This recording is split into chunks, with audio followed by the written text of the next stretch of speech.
Hello, and welcome back, everybody. Back to the life of Job. He is doing well. I think he's about to yell at his friends, which I don't agree with. Shouldn't be yelling at anybody unless they deserve it. They didn't. They're trying to help you, buddy. They're trying to help you out. You know, make sure that you are okay. You know, and what was the last thing that I said to him? Oh, they called him a hypocrite. That's sad. They said, "For the company of hypocrites will be barren." That's you, Job. "And fire will consume the tent of bribery." Well, that's also, but yeah.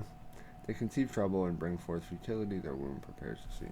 Yeah, it's you're birthing liars. Is that what I'm supposed to be thinking of? That's crazy. Oh, oh, Job. Well, I think that was Eliphaz. I think the good one. One of the friends, yeah, Eliphaz. Yep. Um, Zophar. Some good stuff. Eliphaz is really bringing it though with the heat. He brought that fire to the kitchen so we could cook. You know. All right. 16. Chapter 16. Then Job answered and said, "I have heard many such things. Miserable comforters are you all." Just listen to him, dude. Go to bed. How about that? Take a nap. "I have heard many such things." Verse 3. "Shall words of wind have an end? Or what provokes you that you answer?" You guys gonna stop talking? "I also could speak as you do. If your soul were in my soul's place, I could heap words up against you and shake my head at you." That's not what they're doing. You need to stop internalizing, Job. You need to. That's funny. That's sad. And maybe when I was a teenager, that's the kind of maybe mentality that you could bring to some of it. But I don't know. That's a little extreme. "But I would strengthen you with my mouth, and the comfort of my lips would relieve your grief." But that means you don't even understand the grief that you're in right now, Job. You know? Because you're in it right now and you're saying that you would be. But, if the tables were turned, right? If that was the thing. And how would you act if you had lost everything? So, like, be kind to people, right? And it is important, right, to just be nice to people because you never know what situation you will find yourself in throughout the journey of life. So, it is important. And grief is important to work through as well. And I guess this is a part of it, right? There's a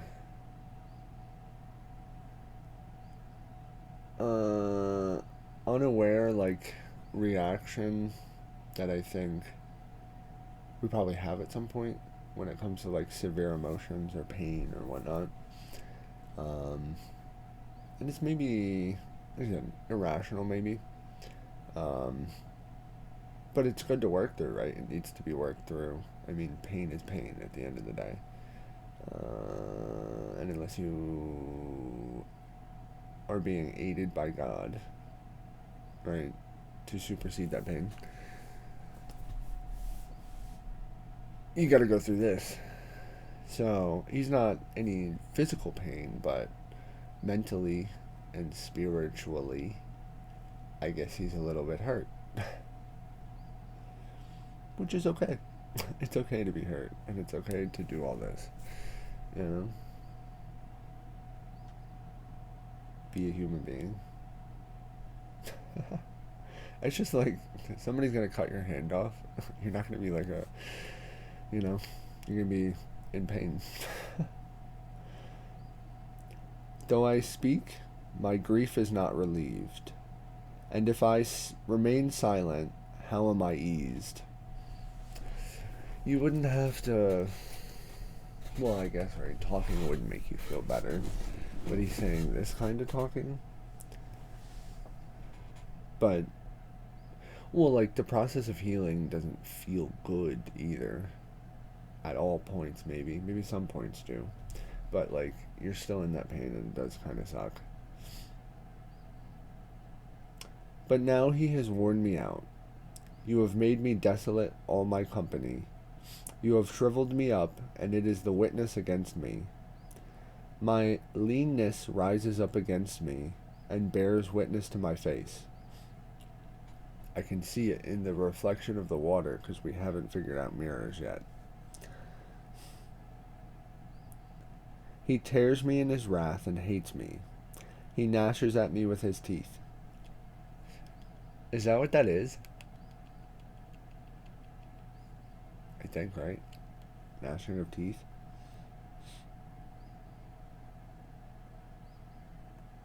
My adversaries sharpen their gaze on me. They gape at me with their mouth. They strike me reproachfully on the cheek. They gather together against me. God has delivered me to the ungodly and turned me over to the hands of the wicked. I was at ease, but he has shattered me. What does it even mean, the hands of the wicked? Like, nobody even came and took your stuff. Right? This is all, like, natural disasters, or did people come and take your stuff? They might have taken your stuff, Job. We're drinking all the brother. Oh, yeah, no. People came and took your stuff, the Sabians. So I guess that would be in his mind, yeah.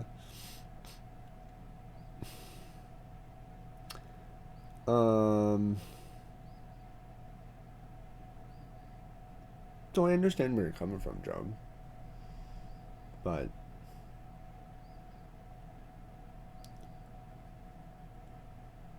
he had also taken me by the neck and shaken me to pieces. Shaken baby syndrome. He had set me up for his target. His archers surrounded me. He pierces my heart and does not pity. He pours out my gall on the ground. He breaks me with wound upon wound. He runs at me like a warrior.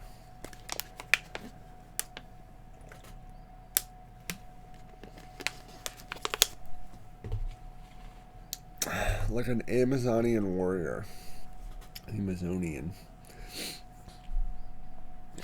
But that's kind of it. Is that attitude. And I've heard people say it, right? And it's a little bit hard once you figure out about God to not kind of think about it that way. Because it's like, yeah, we have free will, but you can control everything. So why is all this stuff happening?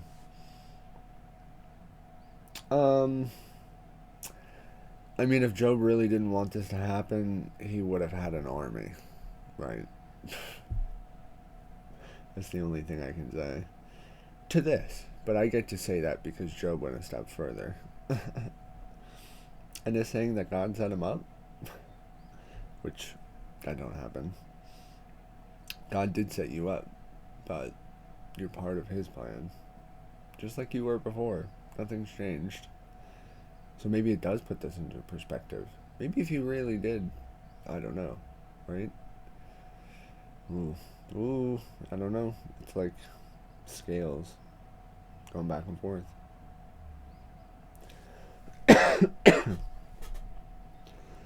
I have sewn sackcloth over my skin and laid my head in the dust. My face is flushed from weeping, and on my eyelid is the shadow of death.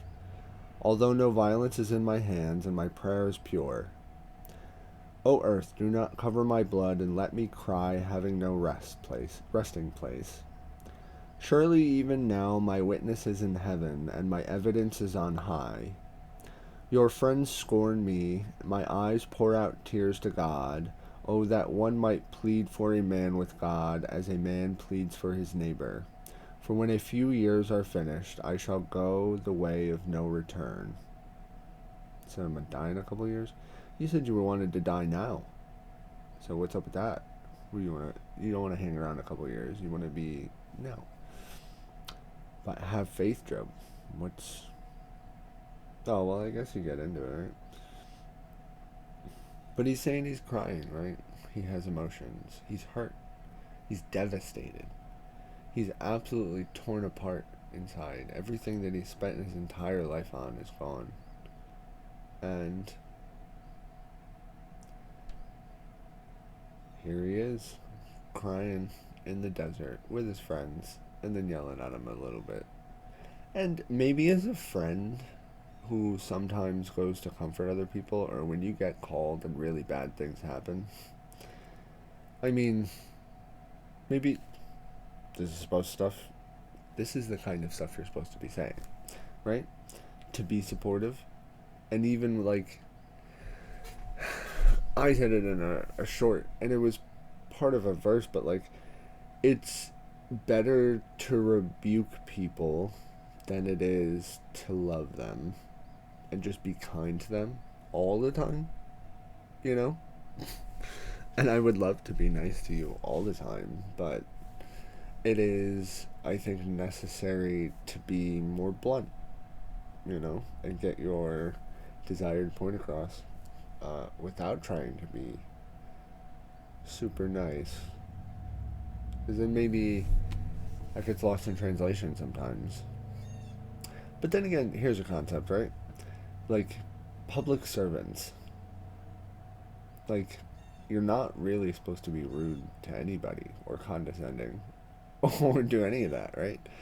You're kind of supposed to have an even keel and be able to, like, navigate situations. Because at the end of the day, you should be able to handle a situation as a public servant because it's not, like, dependent on you. And so if you view public servants like the same mentality a public servant should have, if you have faith in God and right, and God aids your life and provides bread for you daily, right, and takes care of your needs, which is what a public servant is. The government takes care of the public servant so they can go publicly serve. And it takes the individual out of the public servant, right? And you're still a person. At the end of the day, you're still doing a good job, right? And you can bring yourself to that task at hand. But that same mentality would be for Job. So Job should be able to supersede this and feel better. But I guess this is part of the process. And I'm sure if all this happened to me, at some point I'd be saying similar things, right? So, we're all dying, Job. Isn't that right? It's a slow death. Chapter 17. My spirit is broken. My days are extinguished. The grave is ready for me. No, it ain't, buddy. Are not mockers with me? And does not my eye dwell on their provocation? Now put down a pledge for me with yourself. Who is he who will shake hands with me? For you have hidden their hearts from understanding. Therefore you will not exalt them. He who speaks flattery to his friends, even the eyes of his children will fail. That's it right there. What he just said. He who speaks flattery to his friends, even the eyes of his children will fail. Yeah. So, some people will just flatter you, right? And they'll say nice things. And they'll say everything nice. Everything that you want to hear. And it feels better, right? It's a nicer... You feel nicer after, right? You feel good inside. But, like, You're setting everybody up to fail. You're being a yes man, and nobody likes that at the end of the day. Unless you can do the stuff, and then you're just a good human being.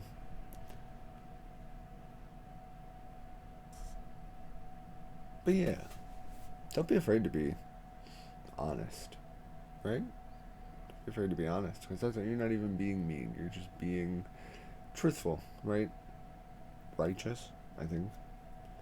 Uh, Add some humility into there. But he has made me a byword of the people, and I have become one of those face men spit.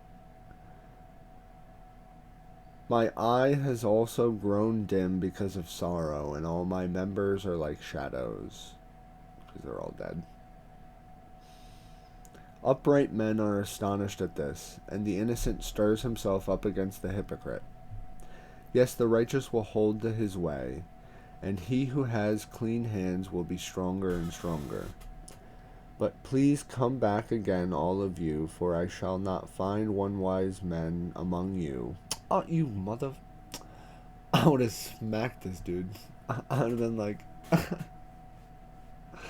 My days are past. My purposes are broken. I'll come back to that. I'll address it. There's a reason. That's wild. They change the night into day. The light is near, they say, in the face of darkness. If I wait for the grave as my house, if I make my bed in the darkness, if I say to corruption, you are my father, and to the worm, you are my mother and my sister, where is my hope?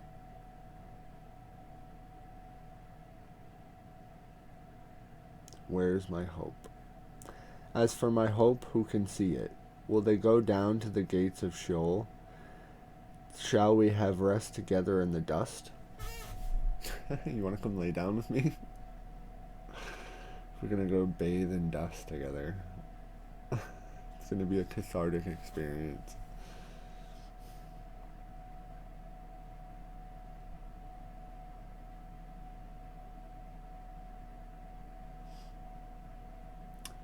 But let's go back to where he said he was going to smack people, dude. That's crazy. Come back again, all of you, for I shall not find one he called him an idiot. I shall not find one wise man among you. Job, take a minute. Breathe. You went too far. You're gonna need... maybe apologize. They're good friends, right? Because there wasn't a break in the chapter, right? And they didn't walk away, right? And we didn't have another different story. So sometimes they'll go down alternate theoretical rabbit holes of where things could have gone differently. And this is one of them, right? You know? Maybe the answer to that... but I don't know, man. People are dumb. I'm dumb. Leave me alone for long enough, see what happens, right? Turn into a gremlin, dude. So, I guess. You know, it does. The gates of your own mind are what you make them, I guess. They're not prison doors. They're not a trapped cell. It's where you're supposed to be. You're supposed to be here. Even all the bad stuff. Because it's not all bad. And I know maybe if Job is acting like this, I can't imagine what his family did. Because this is the man that taught his family. So they would have all been like this. And when bad stuff happened, they would have fallen into pits of despair. But maybe good stuff happened all of his life and he never had bad things happen, right? That happens to some people. You just don't have Well, maybe they're supposed to, right? If you have a righteous life and you live a good life, good for you. You did good. You did better than me. And that's good. That's a great place to be, is better than me. If you're doing better than me, it's fantastic.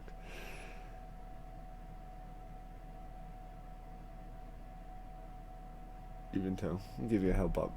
We'll all be there on the way, right? We're all on the same path as well. But it just started a little bit earlier.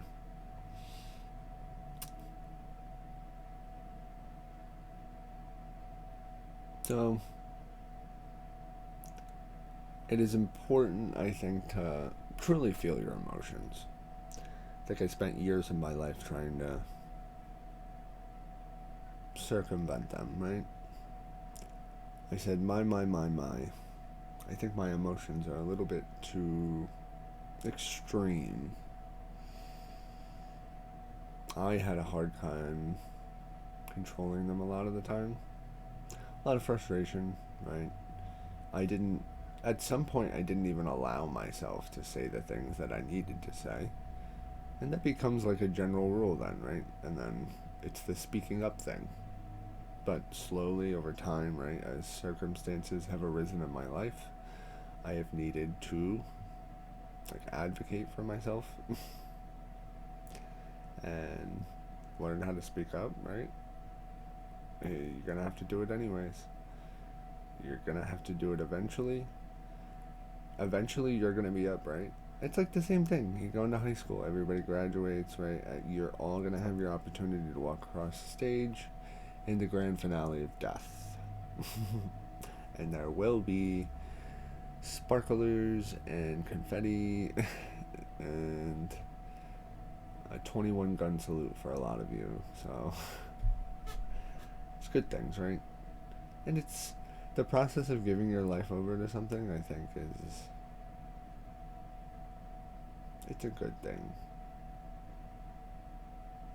'Cause we don't need nothing that we do here is really necessary at the end of the day. It's all for our survival needs, which isn't like, I don't know. You really needed a massage chair? Who invented that? I understand the use for it. I understand it feels good. Probably helps you loosen up your muscles as well. But like, they used to have a rolling pin in high school, and we used to give ourselves massage chairs, right? And they didn't need a $20,000 chair with like moving components in it, you know? Which is like, if you showed them what a massage chair was in the Bible, I think if you sat down Job in a massage chair, he might have changed his tune, you know? He might have been singing a different song, and it might have been a little bit more positive. Not to say that I just kind of said that the massage chairs were useful, but that might have helped him here, you know? But again, that would have been a different story then. So, thank you, God, for giving us the opportunity to learn and grow every day as human beings and help us and guide us as we move forward in life through in our next week of days that make up life. So find peace, and we will join Job in a little nap in the sand, right? In the dunes. Find some peace.